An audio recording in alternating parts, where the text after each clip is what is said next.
Ronaldo হেডের ওই accuracy তো দেখলেনই আপনারা, ওই অ্যাকুরেসি আছে। আর্জেন্টিনা কি পর্তুগালের জায়গা দিয়ে খেলবে? পর্তুগালের প্লেয়াররা তো রোনালদোর ওই অরাকে পার্সোনালি অ্যাকসেপ্টই করে না। আর হেড টু হেডে সারা জীবনে রোনালদো মেসিরে বাজেভাবে হারাইছে, এই ধরনের কোন রেকর্ড আছে? আর্জেন্টিনার ডেডলক ভাঙার জন্য যদি ভিতিনা আর জোয়াও নেভেস আর্জেন্টিনার বক্সের আশপাশে থাকে, মেসিরে পাহারা দিবে কারা? পর্তুগাল ফরওয়ার্ড লাইন আর আর্জেন্টিনা মিডফিল্ড ব্যাটল ধরে নিলাম যে আর্জেন্টিনা হেরে গেছে। আমার মনে হয় যে টেলিপ্যাথিক কানেকশন আর্জেন্টিনা আছে, মিডফিল্ড ব্যাটেলেও হারানো পসিবল হবে না, তাও ধরে নিলাম যে হারলো।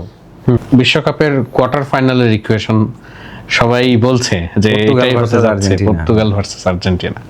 তো যদি আমি ওই যে কি বলে সবাই যেটা বলতেছে যে পর্তুগালের ওই যেহেতু একই দলের দুইটা মিড তারা চ্যাম্পিয়ন্স লিগ জিতছে, তো ওখান থেকে আর কি আলোচনা যে পর্তুগালের সাথে আর্জেন্টিনা পেরে উঠবে না এবং ওই যে মরাল উইনটা ক্রিস্টিয়ানো রোনালদো নিয়ে যেতে পারে। এই ওই আপনি যেটা বললেন যে ব্রাজিল ফ্যানরা পর্তুগাল ফ্যান হয়ে গেছে, মূলত তারাই চাউর করতেছে। তো আলটিমেটলি এখানে আসলে ওই সময় কি হবে, মানে আপনার কি মনে হয়? আমার সিনারিও যেটা বলছে সেটা হচ্ছে, ধরেন ওই দুজন মিডফিল্ডের সামনে পিএসজি তে কে কে খেলে?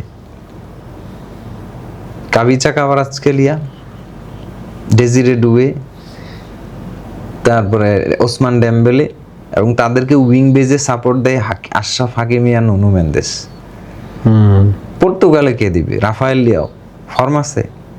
নাই। বার্নার্দো সিলভা এখন ক্যারিয়ারের শেষ দিকে বলা যায়, তাও ভালো প্লেয়ার, টপ প্লেয়ার, সন্দেহ নাই, সেই ফর্মে আছে ওখানে ফ্রন্টে। না রোনালদো ওই লেভেলের রোনালদো আছে, আর ব্রুনো ফার্নান্দেজ ফর্মে আছে। বাট ব্রুনো ফার্নান্দেজ তো আপনার টিমের রেগুলার স্কোরার না, স্ট্রাইকারও না, ফরওয়ার্ডও না, সে মিডফিল্ডার। সব ম্যাচে গোল পাবে? তো ধরেন কিছু কিছু ম্যাচ যেসব অপোনেন্ট কম্প্যাক্ট, তাদের বিরুদ্ধে গোল কিভাবে বের করবেন? আর্জেন্টিনা কি পর্তুগালের জায়গা দিয়ে খেলবে? আর্জেন্টিনা মিডফিল্ড এবং ডিফেন্স কি পর্তুগালকে ওই স্পেসটুকু দিবে অপারেট করার জন্য? দরকার প্রয়োজনে পর্তুগাল বল পজিশনে আগায় থাকবে, যেহেতু তাদের মিডফিল্ড কন্ট্রোলিং। বল পজিশন ওরা 70% খেলবে, 30% ধরেন আর্জেন্টিনা খেললো, তো 70% বল পজিশন নিয়ে খেললে তো আর্জেন্টিনার হাফে আইসেই খেলা লাগবে। এবার শুধু আমাকে বলেন যে এখান থেকে মেসি যদি 5টা বল বের করে, কাউন্টারে আর্জেন্টিনার পিছন দিকে রান নেওয়ার মতো প্লেয়ার কে কে? Julian Alvarez, Giuliano Simeone, Lautaro Martinez box attack করার জন্য এই টাইপের প্লেয়ার আছে। তো পর্তুগাল ফরওয়ার্ড লাইন আর আর্জেন্টিনা মিডফিল্ড ব্যাটেল ধরে নিলাম যে আর্জেন্টিনা হেরে গেছে। আমার মনে হয় যে টেলিপ্যাথিক কানেকশন আর্জেন্টিনা আছে, মিডফিল্ড ব্যাটেলেও হারানো পসিবল হবে না, তাও ধরে নিলাম যে হারলো। তাইলে লিথাল ফিনিশিং এর দিক থেকে কারা অ্যাডভান্স? আপনি কি সেট পিসে আর্জেন্টিনার গোল দিতে পারবেন? ক্রস মাইরে আপনি কি পর্তুগাল ক্রস মাইরে কি আর্জেন্টিনার হেডে গোল দিতে পারবে? রোনালদো হেডের ওই অ্যাকুরেসি তো দেখলেনই আপনারা, ওই অ্যাকুরেসি আছে। রোনালদো এখন তো ওই পজিশনিং সেন্সটা নাই। আর তাছাড়া রোনালদো ফিজিক্যাল ব্যাটেলে বা ফাইটে ক্রিস্টিয়ান রোমেরো, সেনেসির মতো ইয়াঙ্গার ডিফেন্ডাররা পাহারা দেবে, রোনালদো মানে ওদেরকে আসলে ওইভাবে বিট করতে পারবে? রোনালদোই কিন্তু পর্তুগালের প্রাইম টার্গেট ম্যান। তো তাই সেই টার্গেট ম্যানকে পাহারা দেবে ক্রিস্টিয়ান রোমেরো, সেনেসির মতো ডিফেন্ডাররা, বা ওটামেন্ডিও still one of the best compact. তো তাহলে মানে পর্তুগাল আর্জেন্টিনার ডেডলকটা ভাঙবে কিভাবে? আর আর্জেন্টিনার যদি ওই যে মেসি ফ্যাক্টর, আর আর্জেন্টিনার ডেডলক ভাঙার জন্য যদি ভিতিনা আর জোয়াও নেভেস আর্জেন্টিনার বক্সের আশপাশে থাকে, মেসিরে পাহারা দিবে কারা? পয়েন্ট, মানে মেসিকে পাহারা তো দেয়া লাগে। তো তাইলে আপনি ভিতিনা আর জোয়াও নেভেসের ওই ইম্প্যাক্ট তো পাইবেন না আর্জেন্টিনা ম্যাচে। আপনার মিডফিল্ডে ওভারলোড করবে, স্কলানি মাস্ট করবে মিডফিল্ডে ওভারলোড। তো মিডফিল্ড যদি আর্জেন্টিনা ওভারলোড করে, সবসময় আর্জেন্টিনা ওয়ান ম্যান অ্যাডভান্টেজ নেই। রোনালদো মিডে এসে তো ড্রপ করে ডিফেন্ড করবে না, করবে নাকি? মেসিও করবে না, মেসির করা লাগেও না। সেখানে কে নামে আসে? সেখানে আলভারেজ নেমে আসে, মেসি তো করা লাগে না। তো সেক্ষেত্রে কি হইতে পারে আপনি চিন্তা করে দেখেন। মানে আপনি আর্জেন্টিনার সাথে পর্তুগালরা একেবারে জিতায় দিচ্ছেন, যারা ওয়ার্ল্ড চ্যাম্পিয়ন তাদেরকেই গুনতেছেন না। ওয়ার্ল্ড চ্যাম্পিয়নদের তো কিছুই ড্রপ করে নাই, না লেভেল ড্রপ করছে, কোনোটাই হয় নাই। ক্রোয়েশিয়া খাতা কলমে আর্জেন্টিনার চেয়ে বেটার টিম ছিল না? হ্যাঁ, মানে একই তো, মিড খুব ভালো। তো ক্রোয়েশিয়া 3 গোল যে খাইছে, এর মধ্যে সেকেন্ড গোলটা কিভাবে হয়েছে? সেই সেকেন্ড গোল সিনারিওটাতে ক্রোয়েশিয়া আর্জেন্টিনারে অ্যাটাক করছিল না? ওখান থেকেই তো বলটা বের হয়েছে। এক টাচে বল বের করছে কে? মেসি। বাকি দৌড়টাকে দিয়ে দিছে আলভারেজ। আমি ওই সিনারিওটাই বলছি, কাগজে কলমে ক্রোয়েশিয়ায় আগানো ছিল। এখন মিডফিল্ড ব্যাটার ক্রোয়েশিয়ার কাছে বলের দখল বেশি ছিল, এক গোলও দিতে পারে নাই।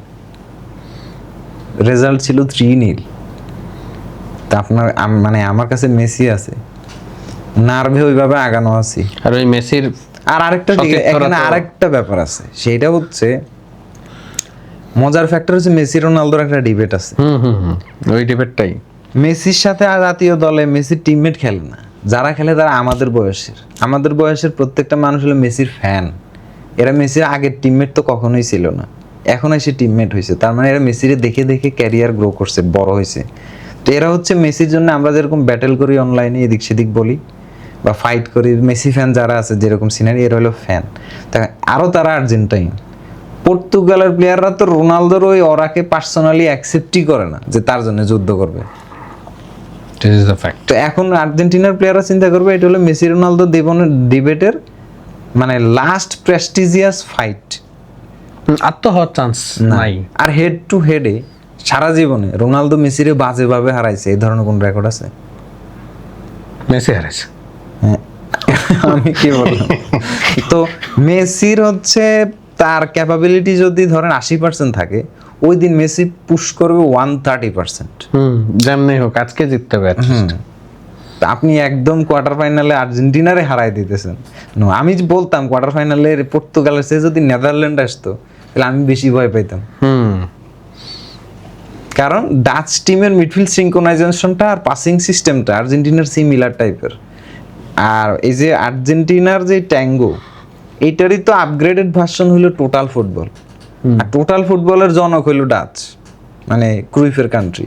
এই কারণে আর্জেন্টিনা কখনো ডাচ টিমের সাথে কখনোই সুবিধা করতে পারে না। আপনি ওয়ার্ল্ড কাপের সবগুলো ওয়ার্ল্ড কাপের রেকর্ড চাপবেন, মানে 90 মিনিটের খেলায় মনে হয় কোনো উইন নেই, কখনোই জিতে নাই। সো আর্জেন্টিনার সবচেয়ে বড় ভয় হইলো ওয়ার্ল্ড কাপ স্টেজে ডাচরা 2-0 আগায় যায়ও দেখেন না, এই যে নার্ভে লিড চলে গেছে। এই ডাচ হলো টোটাল ফুটবলের ব্র্যান্ড, আর টোটাল ফুটবলের অরিজিন হলো আর্জেন্টাইন ট্যাঙ্গো। আর এই কারণে মানে পর্তুগাল তো লিগাসিতেও আর্জেন্টিনার সাথে ম্যাচ করে না। বিশ্বকাপের মঞ্চের লিগাসি একটা বড় ফ্যাক্টর, মানে বড় নামগুলো অনেক বড় ফ্যাক্টর। মানে আপনার হিস্ট্রি থাকা লাগবে, ওইটুকু ওরা প্রেজেন্স করতে হবে। আপনি আসছেন একটা ভালো প্রজেক্ট নিয়ে আসছেন আর এমনিই ভাবতেছেন যে আমরা ঝাঁকে তাকে হারাই দিয়ে ভেঙে চলে যাবো না। হাম্বল হইতে হবে, পর্তুগালকে হাম্বল হইতে হবে, ম্যাচ বাই ম্যাচ প্ল্যান করতে হবে। আমি একদমই রাইট অফ করে দিচ্ছি না যে পর্তুগাল ভালো করবে না, করতেই পারে। ম্যাচ বাই ম্যাচ আপনার ওই সিনক্রোনাইজেশন পাইতে হবে, আপনার মিডফিল্ড অ্যাটাক ওইভাবে কানেক্ট করা লাগবে। তো এইরকম কানেক্ট প্রজেক্ট তো ইউরোপে পর্তুগালের চেয়ে বেটার আছে স্পেন, ফ্রান্স, ইংল্যান্ড, জার্মানি। তারা আরও কানেক্ট করা। জার্মানিতে এখন জার্মানি স্টাইলে ফেরত গেছে নাগলসম্যানের আন্ডারে। জার্মান টিমে ভালো প্লেয়ার খেলবে। কাল পোলাটা ইনজুর্ড না হলে দেখতেন যে জার্মানি হয়তো ফ্রান্সের রাউন্ড অফ 16 হারাই দিছে, ওই দিক দিয়ে জার্মানি ফাইনালে চলে গেছে। এরকমটাও তো হইতে পারে। কিমিখ, জামাল মুসিয়ালা, নাম তো কোনোটা ছোট না, খেলার স্টাইলও কিন্তু ডেডলি। গোল করার সময় কম করে না জার্মানি, গোল করা শুরু করলে 3টা 4টা 5টা, এই যে ছোট ছোট টিম বা জার্মান মেশিন বলে, হ্যাঁ ওইটা যখন শুরু হয়ে যায় তখন গোল কিন্তু একদিন গোল শুরু হলে 5-6টাও দিয়ে দেয়, 7টাও দিয়ে দেয়।